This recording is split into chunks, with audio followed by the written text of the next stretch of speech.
kehidupan kami, keluarga kami, adalah merenungkan selalu firman-Mu. Karena firman-Mu ini Tuhan adalah pelita bagi kaki kami, terang bagi jalan kami. Pelita-Mu, firman-Mu ini Tuhan adalah peta kehidupan kami. Dan puji Tuhan, kami sekarang ada di dalam rumah Tuhan. Dan Tuhan Yesus ada di tengah-tengah kami, akan menyampaikan firman-Mu, kehendak-Mu, rencana-Mu, keinginan hati-Mu bagi kami melalui firman-Mu. Dan kami sebagai anak-anak-Mu Tuhan telah duduk di sekitar kaki Tuhan Yesus dan siap untuk mendengarkan Engkau berbicara bagi kami. Berbicaralah bagi kami ya Tuhan Yesus, karena kami telah siap untuk mendengarkannya. Di dalam nama Tuhan kami, Yesus Kristus, kami berdoa. Amin. Silakan duduk Bapak Ibu, saudara-saudaraku. Selamat pagi, shalom saudara. Bagaimana kabar kita kalian semua saudara-saudara? Amin. Luar biasa, ada sukacita, ada luar biasa berkat Tuhan melimpah. Dan terlebih lagi berkat Tuhan akan kita nikmati di dalam pemberitaan firman Tuhan.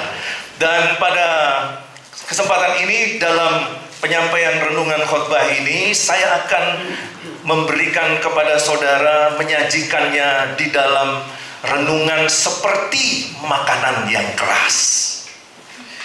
Tetapi jangan takut saudaraku ya, karena makanan yang keras itu sudah menjadi lunak, karena dia sudah melewati proses pelunakan tulang. Nah, itu apa namanya, kalau masak itu diapakan itu? Dipresto ya, dipresto, jadi yang keras tadi bisa lunak dan kita bisa menikmati sampai ke tulang-tulangnya. Nah, karena firman Tuhan yang akan disampaikan ini seperti makanan keras, maka ada baiknya diawali dulu dengan membaca Ibrani 5 ayat 12 sampai 14. Sebab sekalipun kamu ditinjau dari sudut waktu, sudah seharusnya menjadi pengajar, kamu masih perlu lagi diajarkan asas-asas pokok dari penyataan Allah. Dan kamu masih memerlukan susu, masih mimi cucu, bukan makanan keras.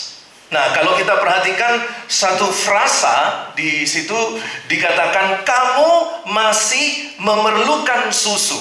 Ini adalah terjemahan dari Lembaga Alkitab Indonesia. Kalau kita lihat dari King James Version, dinyatakan di sana menjadi orang-orang yang membutuhkan susu. Menjadi orang-orang yang membutuhkan susu. Kalau kita lihat dari Bible Greek Testament, kai gegonate chreian exontes galaktos, artinya kamu telah lahir dengan sempurna sebagai seorang bayi yang membutuhkan susu. Jadi kalau kita lihat dari bahasa Yunani, bahasa asli Alkitab Perjanjian Baru, kai gegonate chreian echontes galaktos, itu kita adalah seorang yang baru lahir sebagai seorang bayi yang langsung datang ke mamanya untuk mendapatkan susu. Nah, saya melihat di sini saudaraku, Paulus atau siapapun penulis kitab Ibrani ini adalah orang yang memiliki sense of humor yang tinggi juga. Karena dia mulai berimajinasi bahwa jemaat yang sudah umurnya dewasa ini diimajinasikan memegang botol susu lalu minum susu. Sesuatu yang lucu sekali. Dan penulis Ibrani katakan bukan makanan keras. Lalu kemudian Ibrani 5 ayat 13, sebab barang siapa masih memerlukan susu, ia tidak memahami ajaran tentang kebenaran. Karena itu firman Tuhan ini akan disajikan sebagai makanan yang keras. Bukan susu yang ada di botol kemudian kita mimik cucu itu. Ya, jadi memang saudara harus mempersiapkan diri, hati, pikiran, jiwa semuanya untuk menikmati makanan keras. Dan saya berusaha sedemikian rupa supaya makanan keras ini dipresto, jadi tidak menyulitkan untuk menikmatinya. Kemudian Ibrani 5 ayat 14, tetapi makanan keras adalah untuk orang dewasa. Maksudnya di sini dewasa di dalam kerohanian. Ya, dewasa dalam spiritualitasnya di hadapan Tuhan, yang karena mempunyai panca indera yang terlatih untuk membedakan yang baik daripada yang jahat. Tapi saudaraku, nanti ya nih, kalau sudah disampaikan firman Tuhan rasa-rasanya kok masih membingungkan, jangan khawatir. Kalau bingung, gocean, pegang saudara temannya yang ada di samping. Jangan, maksud saya begini saudaraku, ini direkam dan nanti akan diupload di YouTube. Saudara bisa ulang beberapa kali, terus melihat video ini, menikmati lagi firman Tuhan sampai betul-betul makanan keras itu bisa dikunyah dan masuk ke dalam kehidupan rohani kita. Nah, apa sih yang dimaksudkan dengan minum susu dan makanan yang keras? Salah satu contoh sikap jemaat yang masih minum susu adalah seperti misalnya saja ini ya, tapi mungkin tidak ada di sini, yaitu pada saat memuji Tuhan. Walaupun sudah bertahun-tahun menyanyikan pujian rohani, tetapi masih dituntun untuk memuji Tuhan dan masih tidak hafal liriknya. Ya, salah satu gereja, ya ini pada masa lalu ya, ini tidak mungkin pada masa sekarang, tapi pada masa lalu saya ingat itu ada satu gereja tertentu, kalau mau menyanyi itu dituntun saudaraku. Misalnya lagu Tuhan Allah Hadir. Tuhan Allah hadir. Tuhan Allah hadir dalam rumah ini. Dalam rumah ini. Hai sembah sujud di sini. Hai sembah sujud di sini. Begitu saudaraku. Dituntun gitu ya. Nah, tetapi sekarang mungkin sudah tidak ada lagi model-model pujian yang dituntun, karena biasanya worship leader atau liturgos tidak melakukan itu, tapi dituntun sama apa? LCD proyektor. Kalau LCD proyektornya mati, berhenti nyanyi. Kenapa? Lupa liriknya. Ya, tapi ini tidak di sini, ini di gereja lain. Ya, ini contoh yang masih mimik cucu, gitu ya, saudaraku. Nah, ada seorang penatua yang bertugas sebagai liturgos. Penatua ini sudah berumur, dia mengalami kelemahan ya di dalam penglihatan matanya. Karena itu dia mulai membutuhkan kacamata untuk membaca. Pada waktu itu dia menjadi liturgos dan masalahnya dia lupa bahwa kacamata. Jadi pada waktu dia mau memimpin pujian, dia mulai cari kacamatanya. Ini di mana kacamataku ini? Lalu tidak terasa dia terucap, agak sedikit bergumam gitu ya. Dia mengucap, saya lupa kacamata. Jemaat menyanyi, saudaraku. Saya lupa kacamata. Itu bukan maksudku.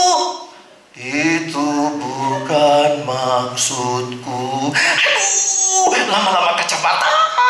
Lama-lama kacamata. Aduh, bisa menjadi gila. Bisa menjadi gila. Amin. Nah, ini contoh saudaraku, ini tidak ada di sini ya. Paling cuman LCD mati, terus tidak bisa lanjutkan memuji Tuhan gitu ya. Nah, saudaraku, pada pagi hari ini di rumah Tuhan ini, firman Tuhan disampaikan di dari Yohanes pasal 17 ayat 17, dan saya mengambil tema dari sini, yaitu doa Tuhan Yesus bagi murid-muridnya. Nggak sampai kayaknya ya. Lanjut slide berikutnya. Yohanes 17 ayat 17. Di situ dikatakan firman Tuhan, kuduskanlah mereka dalam kebenaran.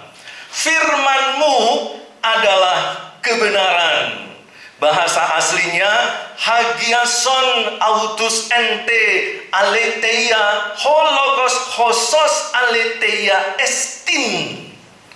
Di situ ada tulisan yang warna merah, hagiason, itu artinya kuduskanlah.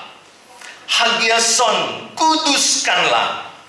Nah, ada dua hal penting yang perlu kita renungkan dalam khotbah ini. Yang pertama adalah apa rahasia dari doa Tuhan Yesus. Itu dulu sebagai pengantar. Rahasia doa Tuhan Yesus. Kita perlu untuk dapatin itu rahasia doa dari Tuhan.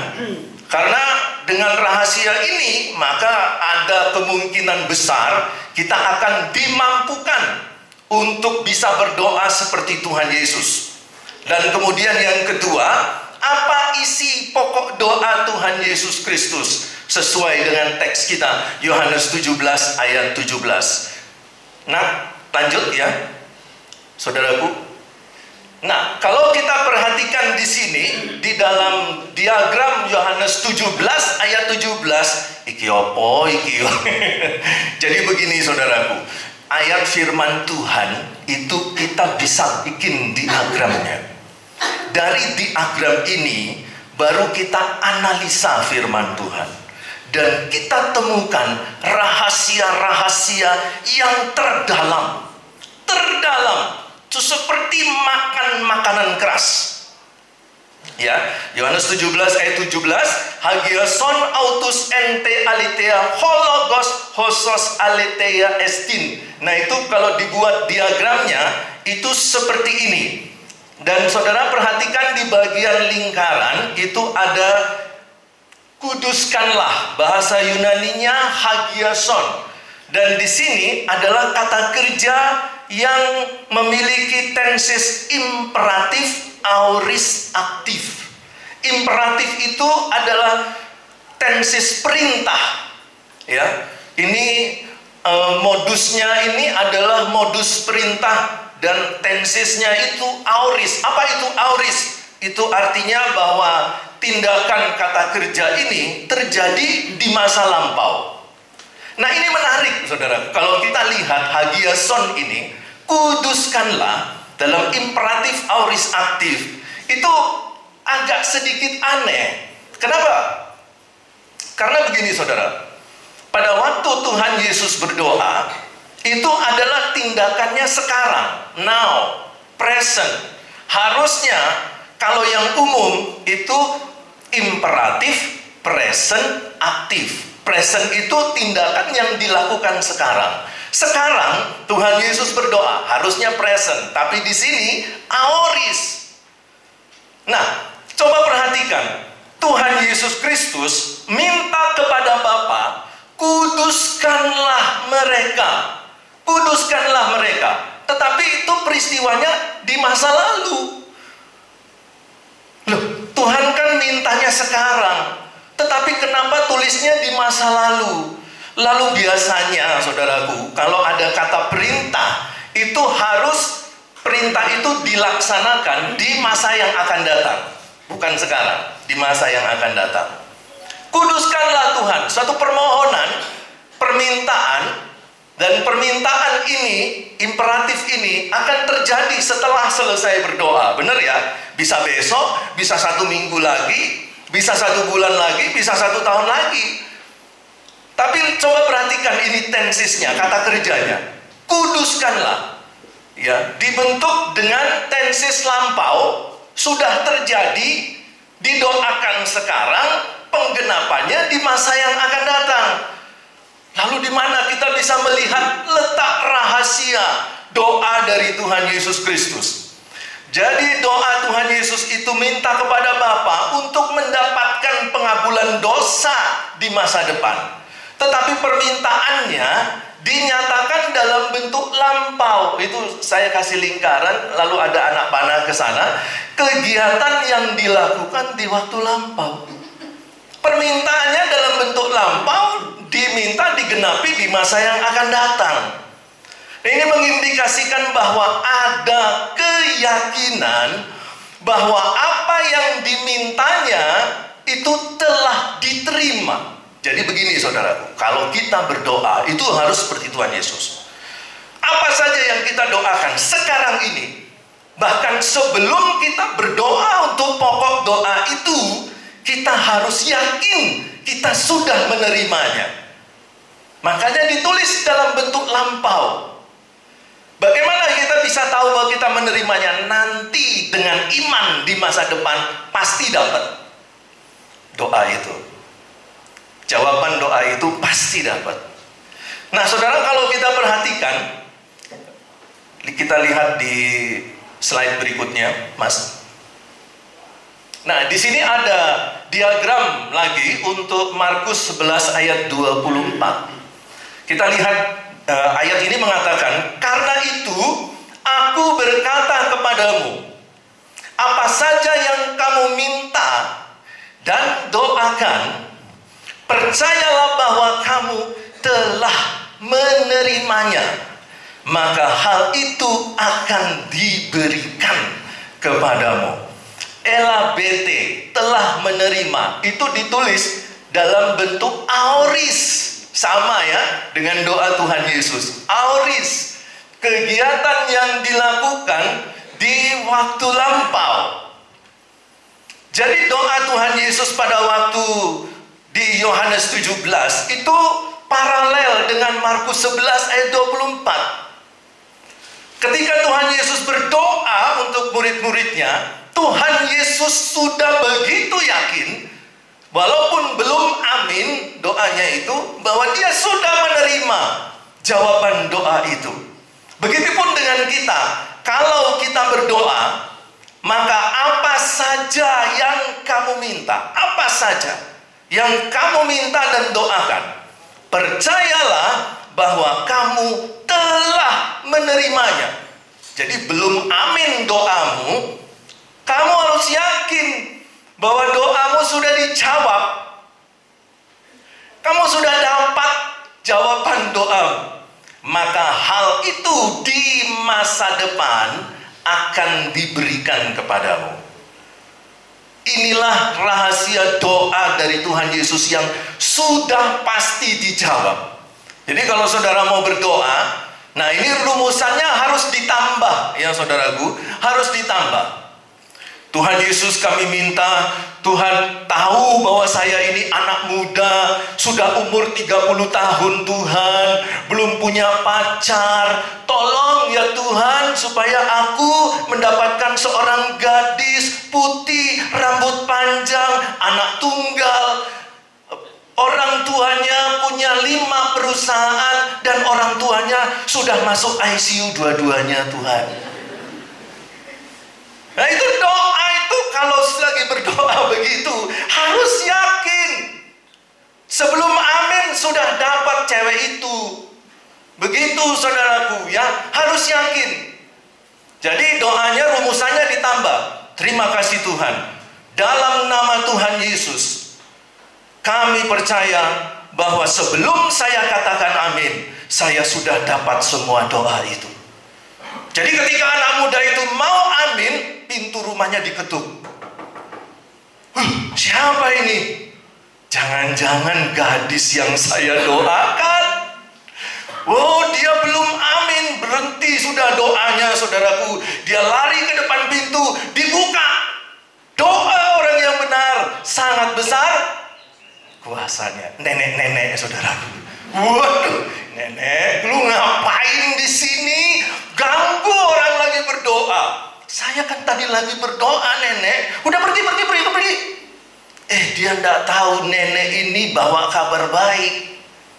Dia punya anak, punya cucu satu-satunya, gadis, ya, papa mamanya sudah mau mati. Punya perusahaan banyak, mau dinikahkan sama dia, diusir. Lu bayangin. Makanya kalau berdoa, yakin sebelum selesai amin, doamu sudah dijawab Tuhan. Amin. Jadi setelah amin, tinggal tunggu kapan itu jawaban digenapi. Begitu saudaraku. Nah jawaban Tuhan itu minimal ada 3. Salah, ada 4 saudaraku.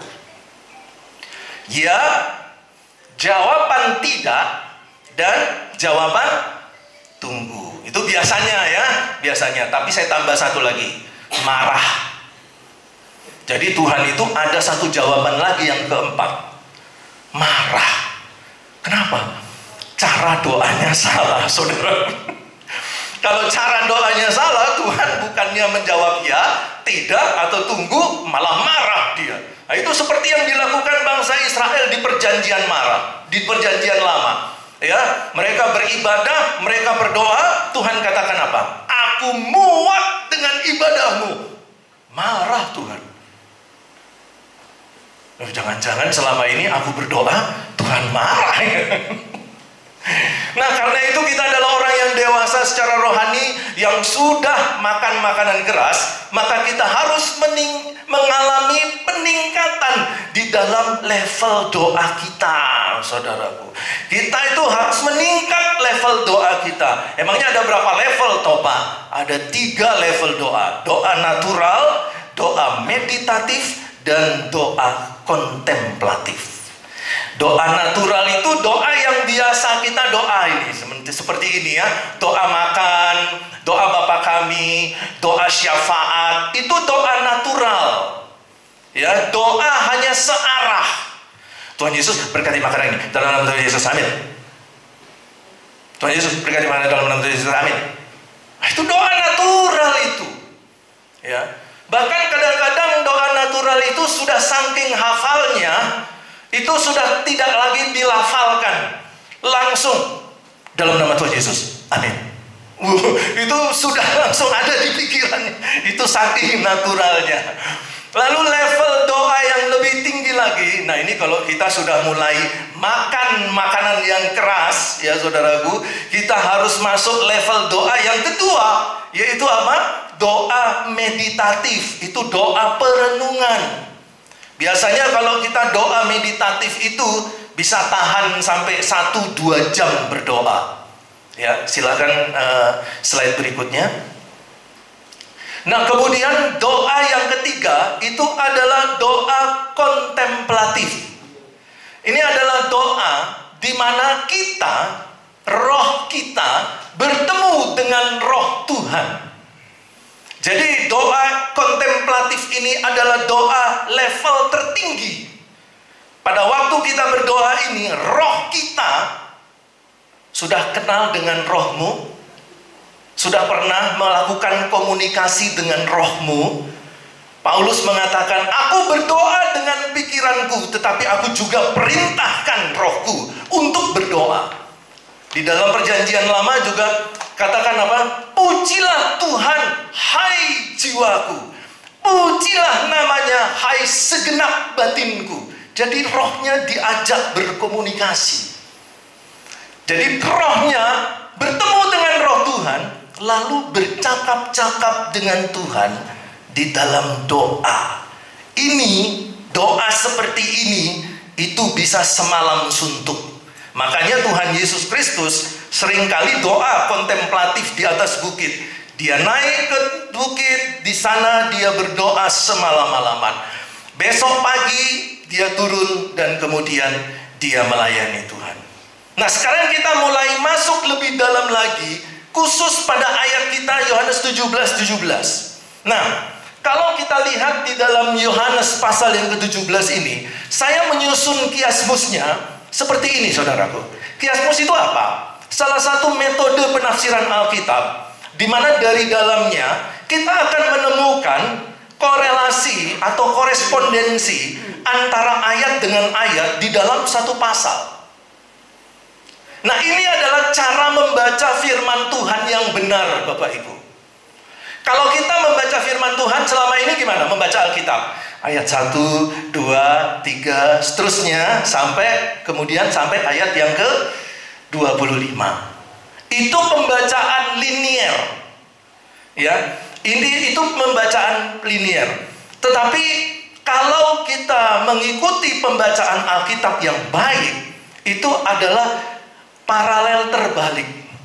Jadi kita baca ayat 1 sampai di ayat yang ke-15, kemudian mundur kembali ke ayat 25.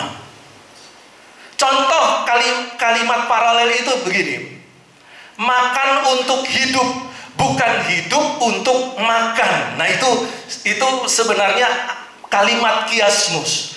Nah, penulis Alkitab 95 sampai 98% menuliskan kitab-kitabnya, ayat-ayat, perikop, pasal itu dengan bentuk kiasmus. Makanya kalau kita membaca Alkitab, kadang-kadang kita bingung kan? Loh, ini kan tadi sudah disebut di depan, kok disebut lagi di belakang? Loh, ini kan tadi sudah. Loh, kok ini sekarang muncul lagi di belakang? Itu kiasmus.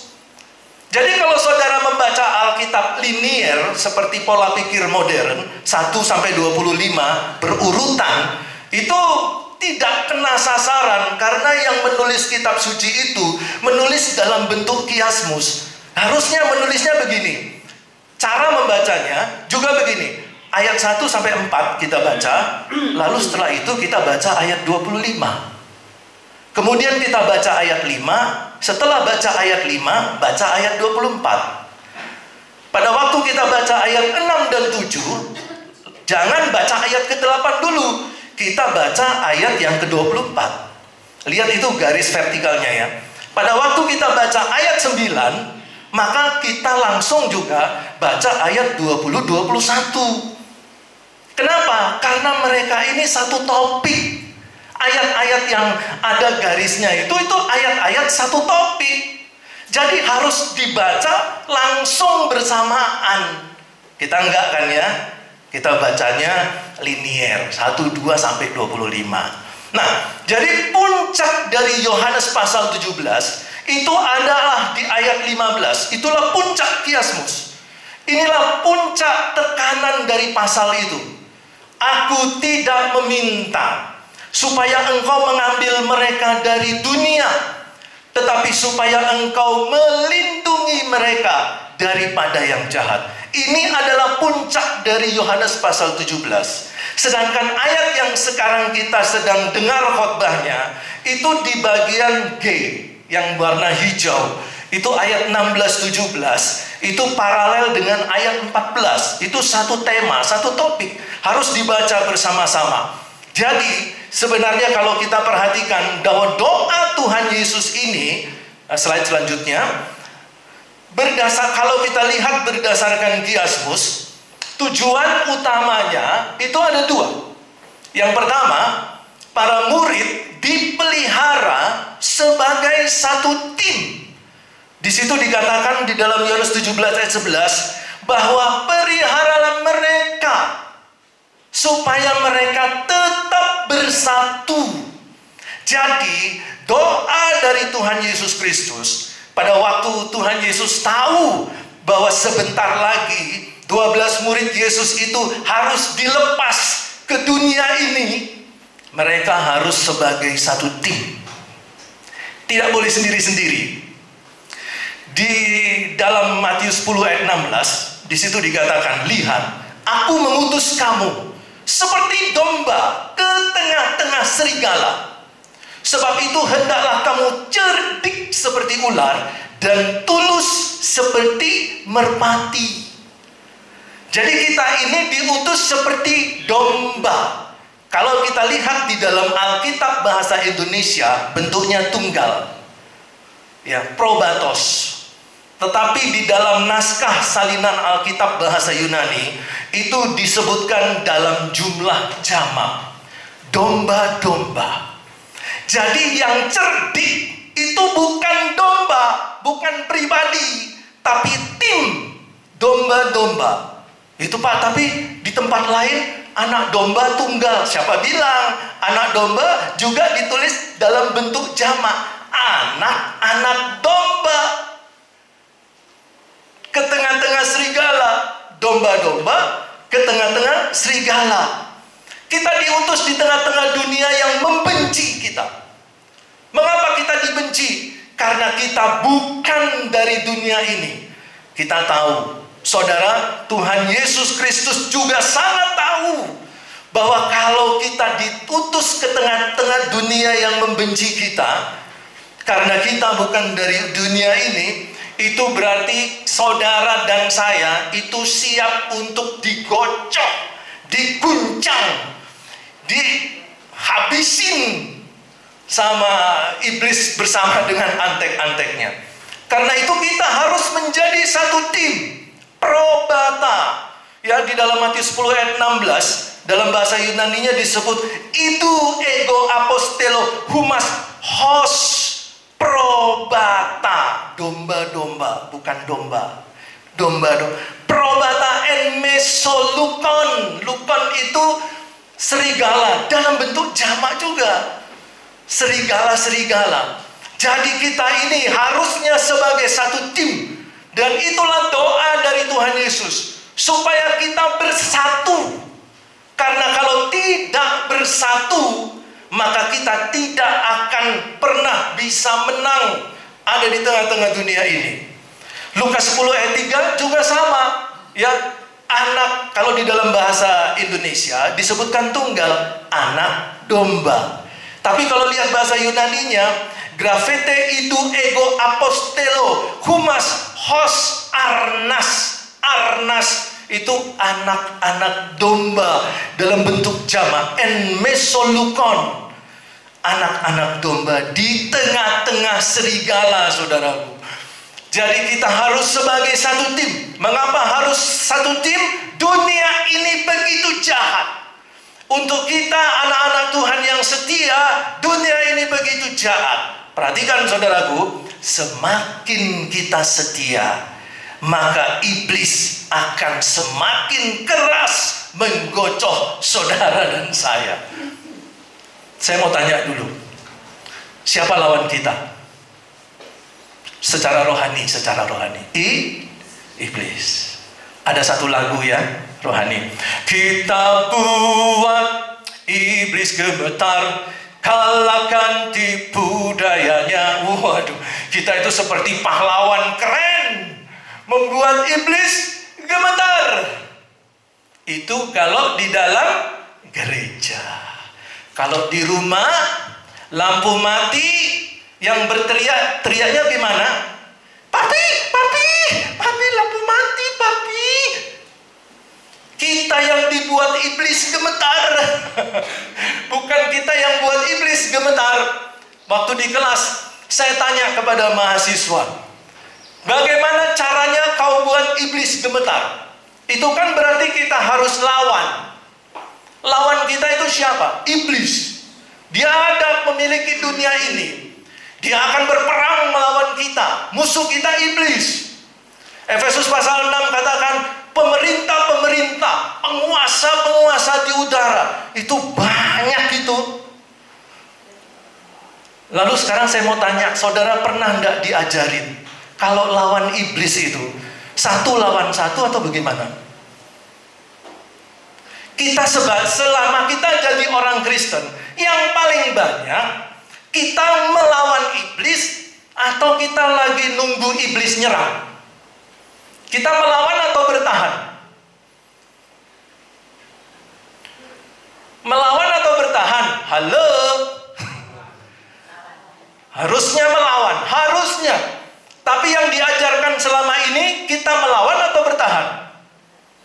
Bertahan. Kalau kamu diserang iblis, harus bertahan, menang, harus menang. Kapan lu melawan? Paulus katakan, kita bukan pasukan yang bertahan, tapi kita adalah pasukan yang menyerang. Baru ketemu iblis dalam penampakan, iblisnya baru ketawa, kita sudah lari terbirit-birit. Baru ketawa itu. Itu kan ketawa. Iblisnya kan ketawa. Wow, lari. Bayangin kalau iblis marah-marah. Weh, sini kau. Kurang ajar kau. Kulibas kau. Wah, ternyata iblisnya dari Batak, saudaraku. Bagaimana kalau iblisnya marah-marah? Baru ketawa aja udah takut. Nah, bagaimana kita menjadi pasukan yang melawan? Lalu pertanyaan berikutnya, gimana caranya melawan? Gimana? Nggak diajarin. Lawanlah iblis, maka ikan lari.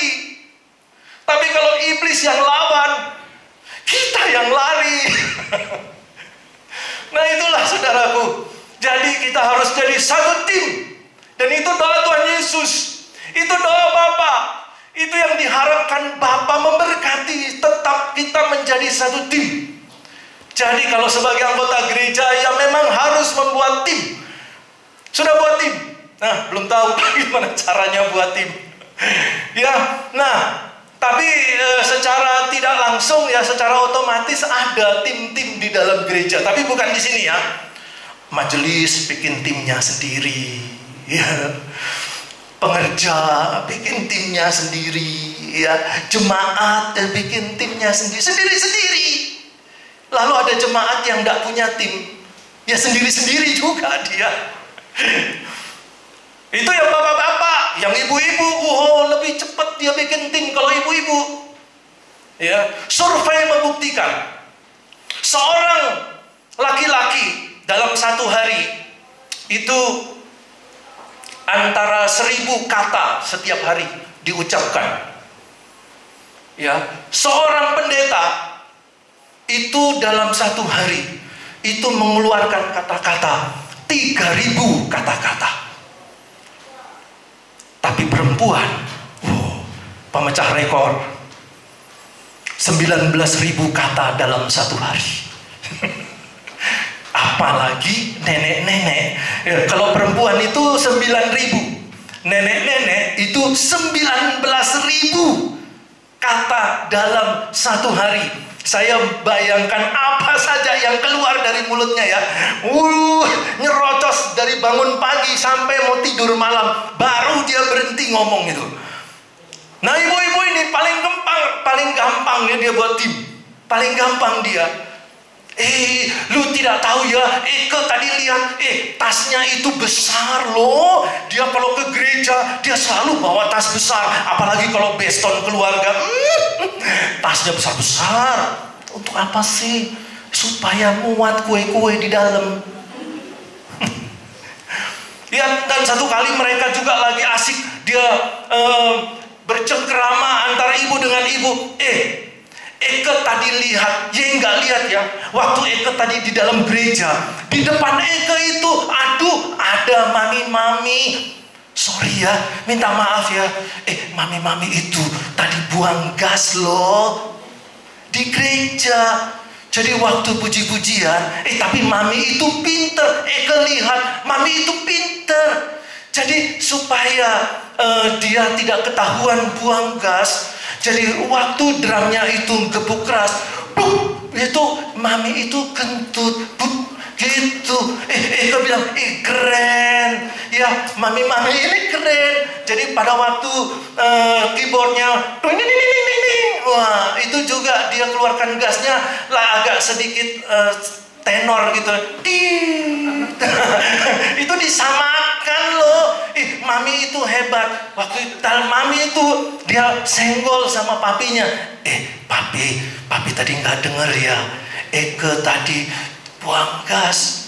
Jadi waktu Eke buang gas, Eke ikutin suara musiknya papi. Jadi pada waktu gitu papi. Benar papi. Ada yang kurang. Karena mami itu berpikir bahwa kalau pada saat dia buang gas itu suaranya nggak kedengaran. Lalu papi, masih ada satu kurang mami. Apa papi? Itu baterai di alat pendengarannya mami harus diganti. Sudah habis baterainya. Jadi ternyata mami tadi itu dia nggak bisa dengar suara gasnya karena baterainya habis.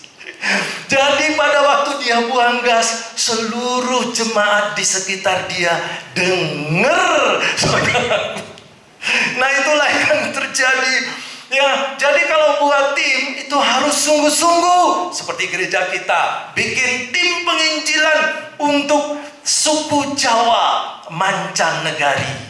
Ya, sampai sekarang saya masih bertanya-tanya apa artinya mancanegari ya. Ya karena saya baru bergabung. Nah, jadi seperti dalam doa yang diajarkan oleh Tuhan Yesus Kristus, di dalam doa Bapa kami, janganlah membawa kami ke dalam pencobaan, melainkan lepaskanlah kami daripada yang jahat. Yesus Tuhan itu adalah Tuhan Maha Tahu. Dia tahu kalau kita sudah diutus ke dalam dunia, itu peperangan dahsyat itu pasti terjadi. Di dalam Efesus 6, dalam peperangan rohani yang dituliskan Paulus menggambarkan perjuangan kita melawan kuasa kegelapan bukan satu lawan satu, tapi satu orang Kristen dikeroyok banyak oleh iblis. Karena saya sudah eksegese ayat itu, saya kaget bahwa ternyata setiap hari itu kita dikeroyok oleh kuasa kegelapan. Sehingga kalau kita tidak betul-betul memiliki tim yang solid, bukan cuma di gereja, tapi pada waktu kita sampai di rumah, tim itu masih solid. Mendoakan kita, telepon, halo bro, gimana kabarnya? Sudah mengalami mujizat Tuhan, doanya sudah dijawab bro? Belum pak. Ayo kita sama-sama doa. Nanti malam ya jam 7 lu gue berdoa bersama-sama. Itu satu tim solid. Sudah dapat telepon seperti itu Bapak Ibu di rumah? Mari kita bentuk tim yang solid. Karena Tuhan mengutus kita bukan sendiri-sendiri. Kita lawan iblis bukan satu lawan satu. Kita dikeroyok. Saudara perlu tim yang saling mendukung dan menguatkan. Kita adalah probata, domba-domba, arnas, anak-anak domba, bukan seorang-seorang. Maka Tuhan Yesus mengajarkan doa Bapa kami yang harusnya didoakan setiap pagi. Kenapa? Karena ada di dalam satu pokok doanya, jangan membawa kami ke dalam pencobaan, melainkan lepaskanlah kami daripada yang jahat. Dan Tuhan Yesus tahu, sama seperti dirinya, selama perayaan 3 tahun, dia diserang terus oleh iblis. Tuhan Yesus tahu bahwa ketika nanti dia mengutus murid-muridnya akan mengalami serangan dahsyat dari kuasa kegelapan. Makanya Tuhan ajarin, kalau berdoalah, jangan bawa kami ke dalam pencobaan, melainkan lepaskanlah kami daripada yang jahat. Saudara tidak bisa melepaskan dirimu sendiri. Saudara harus punya tim yang solid, saling mendukung, saling mendoakan, menumpangi tangan. Pada waktu mengalami masalah didukung oleh tim. Pada waktu kesulitan didukung oleh tim. Jangan sungkan-sungkan, jangan segan-segan, jangan malas-malas membela, membantu timmu. Saya belum punya tim pak. Bikin. Saudaraku, ada seorang, waktu istri saya lagi berkunjung ke salah satu temannya, istri saya pulang, dia cerita, kasihan ibu itu. Ini kita satu tim, kasihan ibu itu. Suaminya itu tiba-tiba tanpa sepengetahuan istri melakukan upaya pinjaman online sampai 15 juta. Suaminya kerja sebagai satpam, gajinya hanya 2,5 juta. Punya pinjaman pinjol 15 juta harus dilunasi. Istrinya nangis-nangis. Istri saya juga ikut nangis-nangis. Akhirnya santai datang ke rumah, langsung kita ambil keputusan, panggil dia ke sini. Panggil ibu itu ke sini. Bapaknya panggil juga ke rumah kita. Akhirnya 2 orang itu dipanggil. Anak saya mau masuk kuliah, butuh uang. Saya bilang, itu ada 1 motor, jual. Saya bilang, ada motor di rumah 1, jual. Seluruh uangnya pinjamkan dia. Kita juga butuh uang, Dedi. Nggak urus sama diri kita, dia dulu harus ditolong. Jadi saya dan kami berusaha untuk cari pembeli dari salah satu motor milik kita, dijual seluruh uangnya plus dengan uang tunai yang saya punya, saya kasih ke dia. Nih, bawa pulang, selesaikan. mohon maaf, baru ini yang bisa saya kasih. 1 motor. Itu tim yang solid. Ya memang baru sedikit yang bisa saya belajar untuk menjadi tim yang solid. Saya tidak katakan bahwa sudah selesai dan sempurna untuk membentuk satu tim. Belum. Itu perlu dedikasi, perlu kesetiaan, ketaatan, perlu kasih yang luar biasa. Dan itu tidak gampang, saudaraku. Karena tidak gampang sebagai tim. Maka Tuhan Yesus berdoa di dalam Yohanes 17 ayat 17. Tuhan, peliharalah mereka sebagai satu tim yang solid. Tapi kalau kita belum punya tim, maka doa Tuhan Yesus ini belum berlaku. Kalau kau mau didoakan Tuhan Yesus, bentuk tim yang solid. Mengapa iblis begitu gencar menyerang kita? Mengapa? Karena kita bukan dari sistem dunia ini. Apa sih sistem dunia ini? Hedonisme, ya, menikmati hidup, materialisme, orientasi pada materi. Lalu konsumerisme, tidak pernah puas berbelanja. Egoisme, semua aktivitas harus demi kepentingan diri sendiri. Orang percaya yang bukan dari dunia ini, dia akan keluar dari sistem filsafat dunia ini. Dia harus keluar dari sistem kedagingan. Karena kita harusnya bukan dari dunia ini. Kita adalah warga kerajaan surga. Yohanes 3 ayat 3 katakan, kita telah dilahirkan kembali. Kita telah mengalami pertobatan. Dan kita adalah warga kerajaan surga. Karena kita bukan dari dunia ini, maka dunia ini pasti membenci kita. Dan iblis dengan segala kekuatan dunia, dia akan berusaha setiap hari seperti singa yang kelaparan, berkeliling untuk siap melahap lalu ditangkap. Nah, pokok doa yang kedua, kuduskanlah mereka. Ini ya, kuduskanlah mereka di dalam kebenaran. Cara Allah menguduskan kita, saudara, kalau kita melihat perkataan kudus, hagias di dalam bahasa Yunani-nya disebut hagiasmos, itu satu kekudusan yang berarti bukan suci. Kita bukan berupaya untuk menjadi orang yang suci tanpa dosa dan celah. Tetapi dikuduskan di sini memiliki pengertian dikhususkan bagi Allah. Kita akan dipisahkan dari dunia ini untuk Allah dan akan dipergunakan sebagai alat di tangan Tuhan. Jadi di sini dikuduskan itu dipisahkan dan akan digunakan secara khusus untuk alat di tangan Tuhan.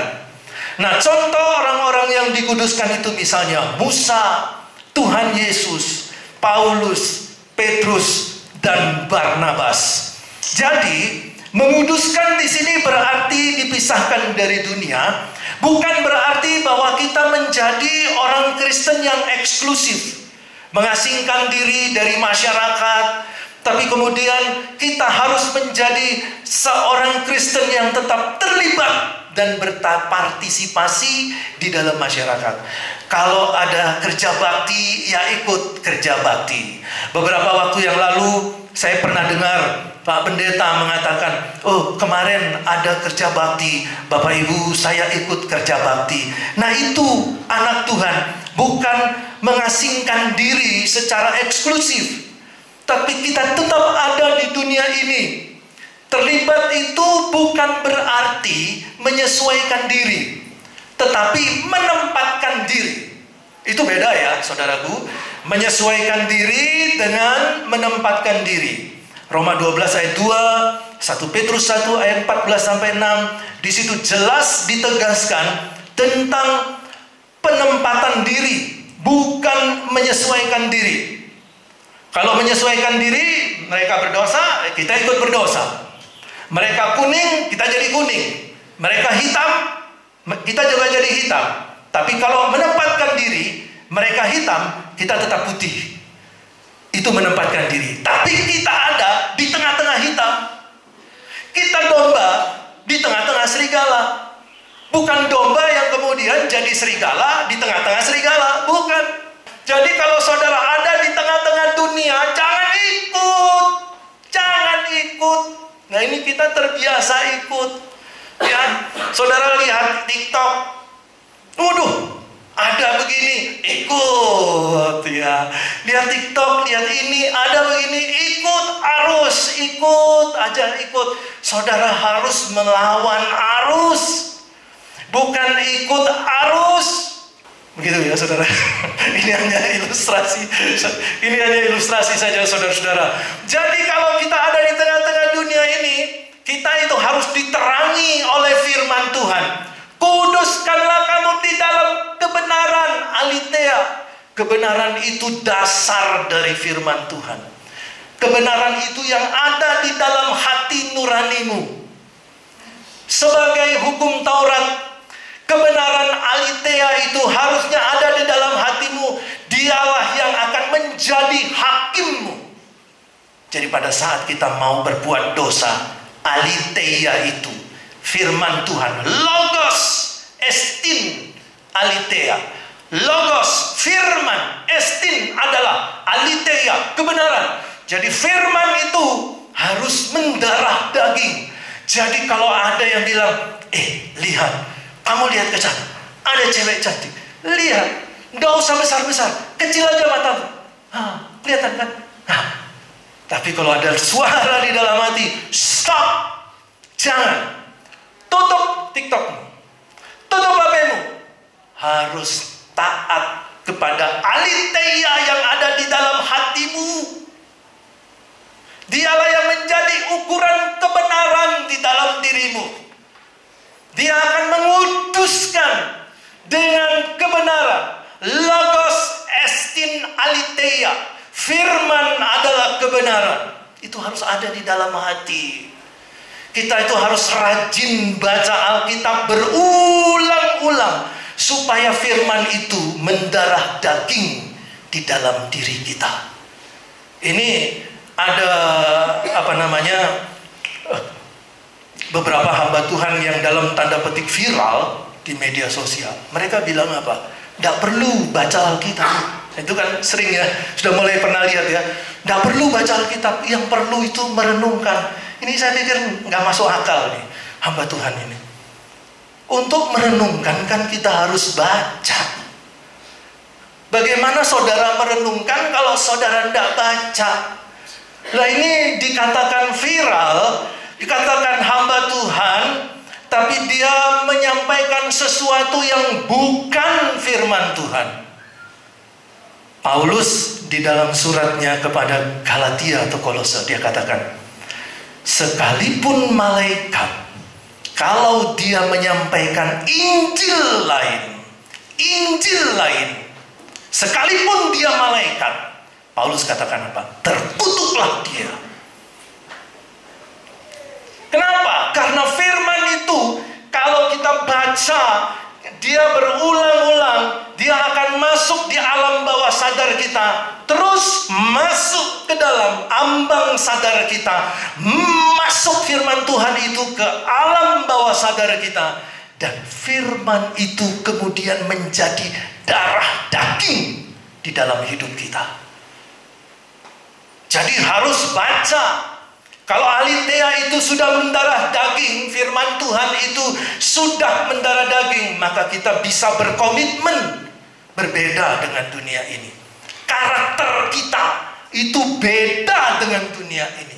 Tahu karakter? Sudah pernah melakukan semacam angket untuk mengetahui karakter? Karakter manusia, temperamen manusia ada 4. Sanguin, melankolis, flegmatik, dan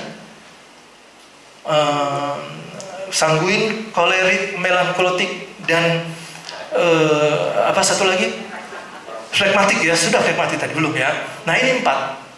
Sudah tahu kekuatan dan kelemahan dari karaktermu, temperamenmu, yang mana yang sudah diubah oleh firman. Temperamen mana yang sudah diluruskan oleh Alitea.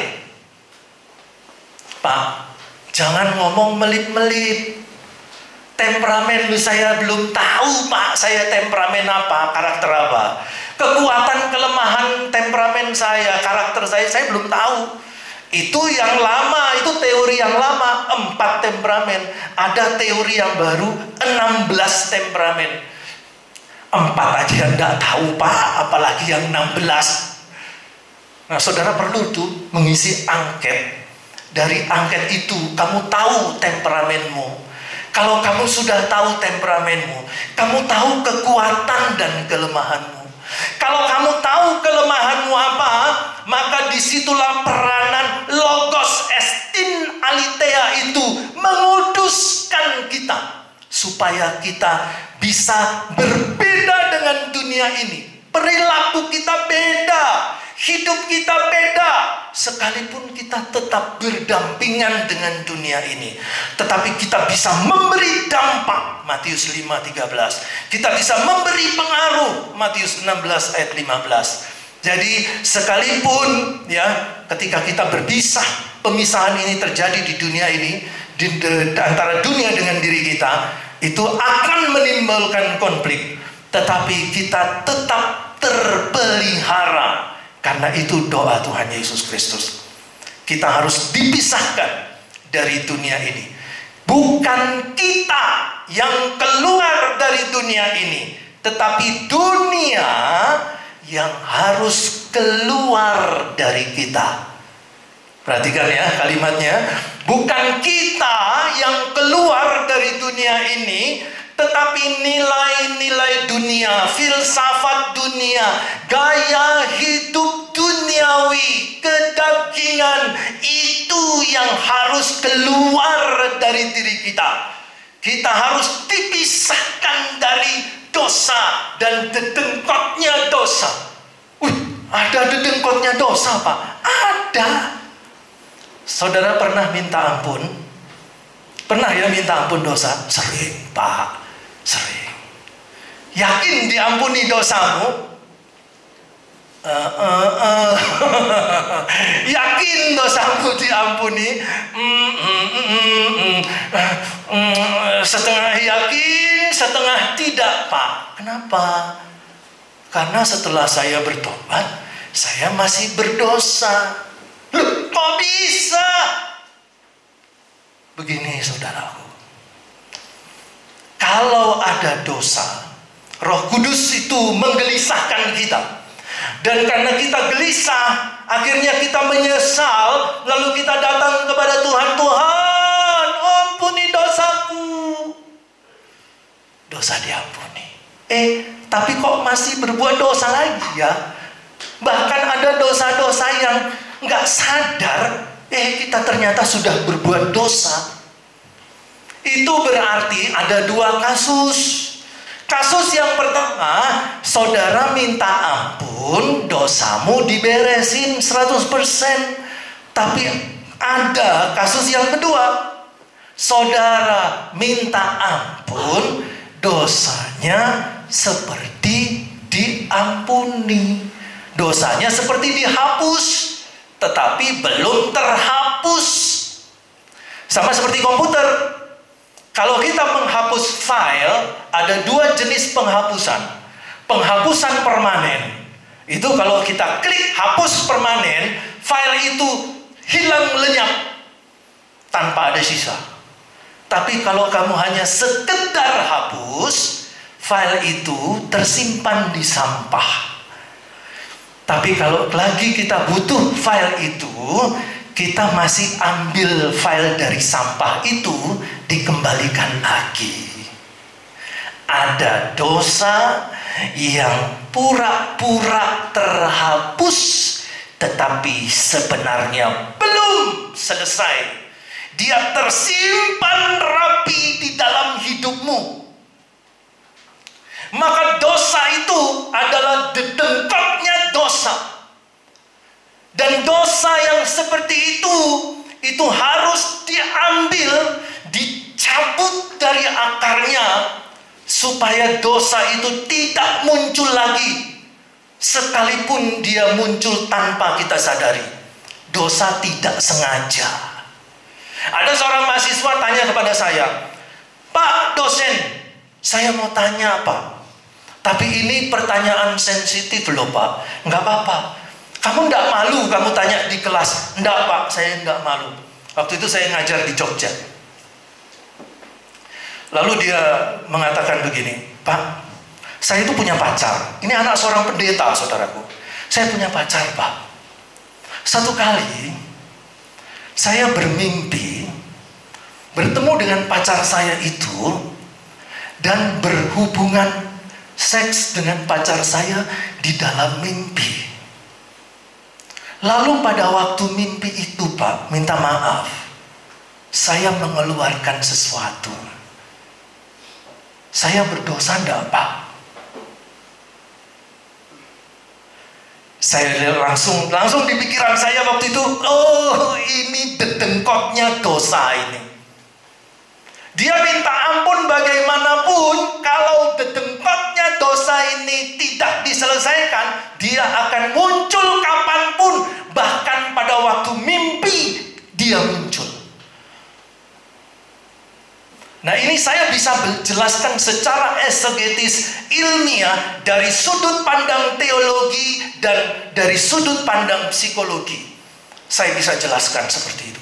Nanti kapan-kapan ya, kalau pas pagi kita minum kopi sambil makan nyambe gitu ya, itu nanti kita bisa ngomong-ngomong ya, saudaraku, sambil makan kopi.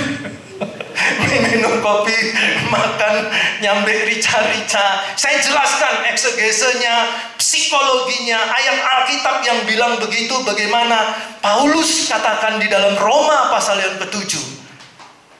"Aku tahu itu dosa, tetapi aku tidak sanggup menahan, sampai akhirnya aku harus melakukan dosa itu."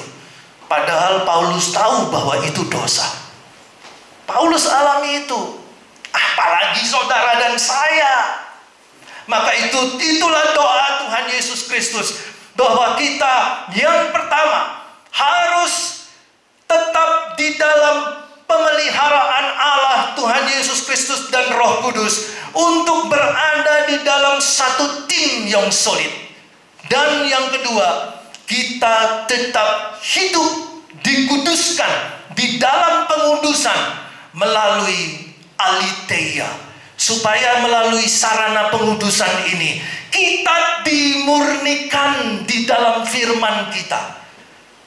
Doa kita percaya, kita mulai paham firman Tuhan, dan kemudian firman Tuhan itu masuk ke dalam hati dan dia keluar terpancar di dalam pikiran kita. Kalau firman Tuhan sudah ada di dalam kita, di dalam pikiran kita, maka kita secara otomatis akan melakukan firman, menerapkan firman. Itulah kekudusan yang terjadi di dalam aletheia, di mana logos estin aletheia, firman itu adalah kebenaran. Kebenaran yang mendarah daging, kebenaran yang terpancar di dalam pikiran kita. Dan ketika ada di dalam pikiran kita akan mengontrol semua perbuatan kita sesuai dengan logos estin aletheia. Amin. Mari kita berdoa.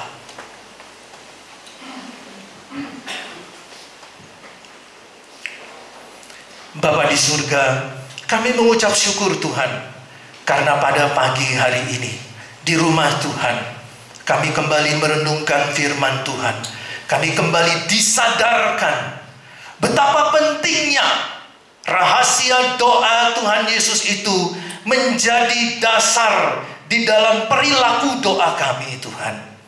Dan kami bersyukur bahwa Tuhan Yesus mendoakan kami tetap terpelihara di dalam Bapa, Anak, dan Roh Kudus, menjadi satu tim yang solid, domba-domba yang harus cerdik seperti ular dan tulus seperti merpati. Karena kami akan diutus ke dunia ini, tapi kami tidak akan takut dan gentar. Karena ketika kami dikuduskan oleh Allah, kami telah dikuduskan melalui Logos Estin Aletheia, melalui firman yang adalah kebenaran itu. Terima kasih Tuhan untuk firman-Mu. Kami berdoa, biarlah Roh Kudus Allah akan memampukan kami untuk terus melakukan firman-Mu ini. Terima kasih, terpujilah Engkau ya Tuhan Yesus. Di dalam nama Tuhan Yesus Kristus kami berdoa. Amin.